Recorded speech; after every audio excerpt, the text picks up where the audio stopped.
આજે પ્રકટીકરણના અભ્યાસનો 49મો એપિસોડ છે અને 27 જુલાઈ 2026 અને સોમવારનો આ દિવસ.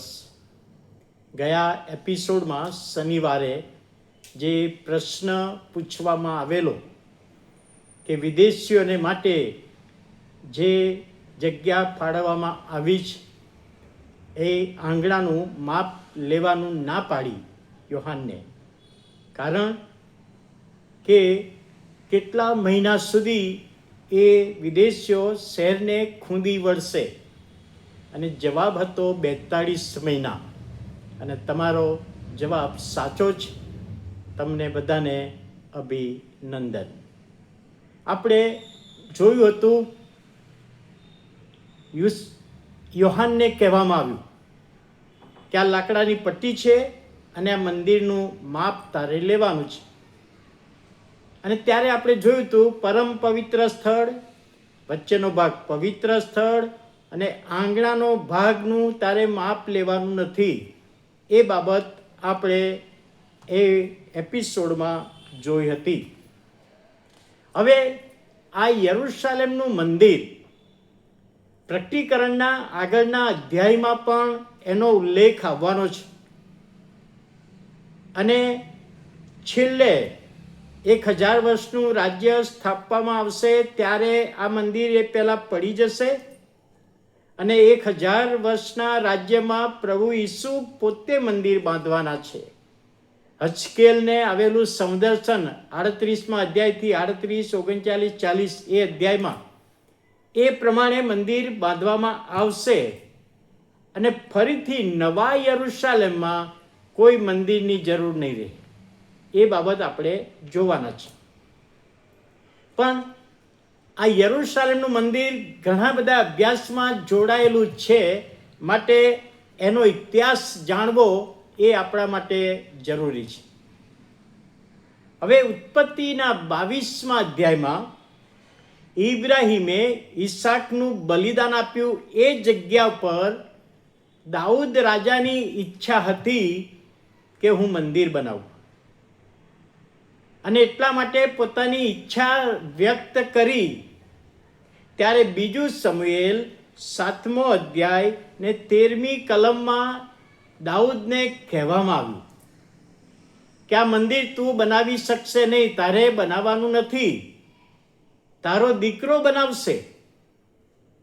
હવે ત્યારે તો એને દીકરો હતોય નહીં. જ્યારે યહોવાએ એને જવાબદારી સોંપી છે કે તારા પછી તારો દીકરો રાજા થશે અને એ મંદિર બનાવશે, તારે બનાવવાનું નથી. આ બાઇબલ ઇતિહાસ કહે છે, પ્રભુનું વચન કહે છે. અને 2 શમુએલ 12મો અધ્યાય ને 24મી કલમમાં ત્યાં લખવામાં આવ્યું છે, બેત્શેબા દ્વારા જે વ્યભિચારના પાપનું જે બાળક હતું, મરી જ લાગુ પડ્યો અને મરી ગયું. ત્યાર પછી બેત્શેબાને પેટે જે દીકરો જન્મ્યો એનું નામ સુલેમાન, અને દાઉદ પછી રાજા બન્યો. અને યહોવાએ આ સુલેમાનને જવાબદારી સોંપી હતી કે તારે મંદિર બનાવવાનું છે. એ મંદિરને માટે મટીરિયલ, જે કઈ વસ્તુ જોઈતી હતી બધી દાઉદે ભેગી કરી, દાઉદ રાજાએ ભેગું કરી, તૈયારી કરી આપી. પણ મંદિર તો સુલેમાન રાજાએ બનાવ્યું. એટલે આ યરુશલેમનું મંદિર 960 BCમાં. હવે જૂના કરારમાં જે વર્ષો છે BC, બિફોર ક્રાઇસ્ટ, એ નીચે ઉતરે. 960, પછી 950, 940, 930, 910, 800 એ રીતે નીચે ઉતરે. જ્યારે એડી પ્રભુ ઈસુના વખત પછી જે વર્ષો છે એ ઉપર જાય. આજે 2026 સુધી આપણે આવ્યા છીએ. એટલે 960 BC, બિફોર ક્રાઇસ્ટ, સુલેમાન રાજાએ જે યરુશલેમનું મંદિર બનાવ્યું. અને મેં કહ્યું હતું કે એના 3 ભાગ, પરમ પવિત્ર, પવિત્ર અને આંગણાનો ભાગ. 3 ભાગમાં એ મંદિર બનાવવામાં આવ્યું અને એ મંદિરમાં યહૂદીઓ અર્પણ ચડાવતા હતા, ભજન કરતા હતા, સ્તુતિ કરતા હતા. એમાં કરાર કોષ હતો તે વખતે, જે અરણ્યમાં જે મૂસાને કહેવામાં આવેલું જે કરાર કોષ બનાવેલો એ ત્યાં હતો 960ની સાલમાં જે મંદિર બનાવ્યું એમાં. ત્યાર પછી 960 પછી 740 BC ઉજ્યા રાજા, એ રાજા હતો અને એને ઈચ્છા થઈ કે હું પરમ પવિત્ર સ્થાનમાં જાઉં અને ત્યાં જઈને અર્પણ ચડાવું.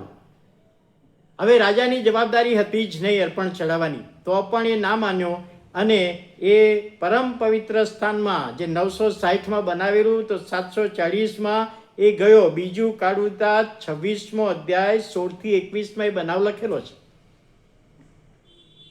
એ યાજક નહોતો રાજા, યાજકનું કામ હતું અને ત્યાં આગળ લખવામાં આવ્યું છે કે એને કુષ્ઠ રોગ લાગુ પડ્યો. ત્યાર પછી હવે ત્યાર પછી 740 પછી 586 BC બિફોર ક્રાઇસ્ટ, 586માં શું થયું? નબુખાદનેઝર રાજા બાબેલનો, એણે યરૂશાલેમ પર ચઢાઈ કરી અને 3 વખત ચઢાઈ કરી. 3 વખત એણે ચઢાઈ કરી.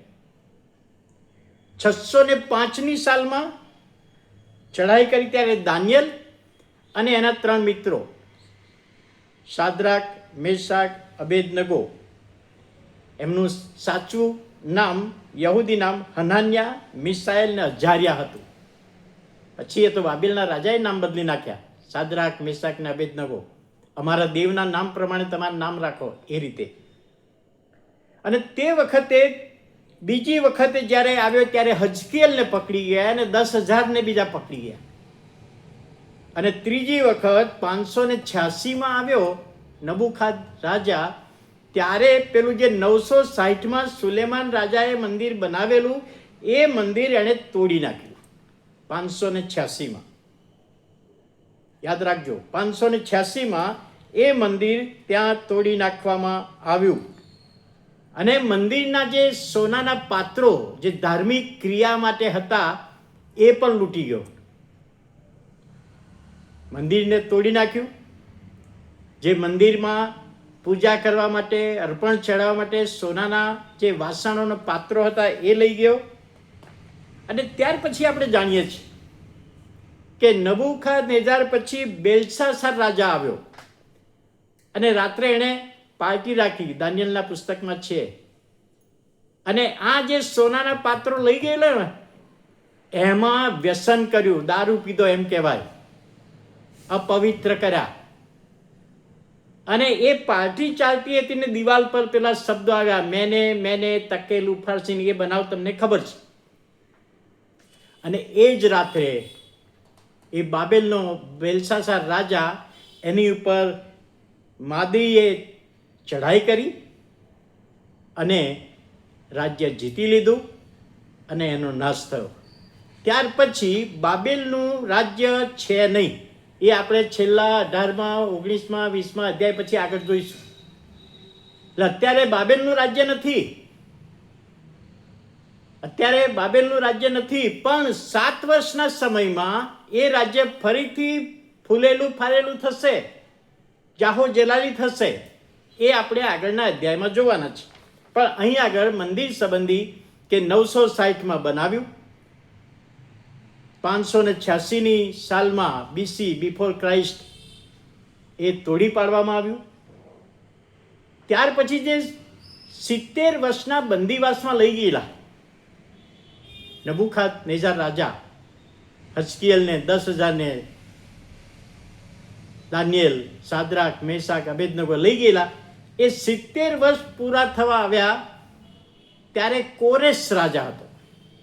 કોરેશ રાજાએ આ લોકોને પરવાનગી આપી કે તમે યરૂશાલેમમાં જાઓ, ત્યાં તમારું મંદિર બનાવવાનું છે તો બનાવો.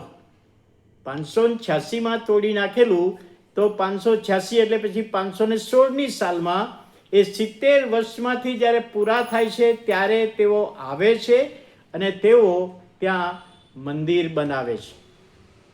516 સાલમાં આપણે એમાં વાંચીએ છીએ, નહેમિયામાં વાંચીએ છીએ, એઝરાની આગેવાની, જરુબાબેલની આગેવાનીમાં એ મંદિર બનાવવામાં આવ્યું.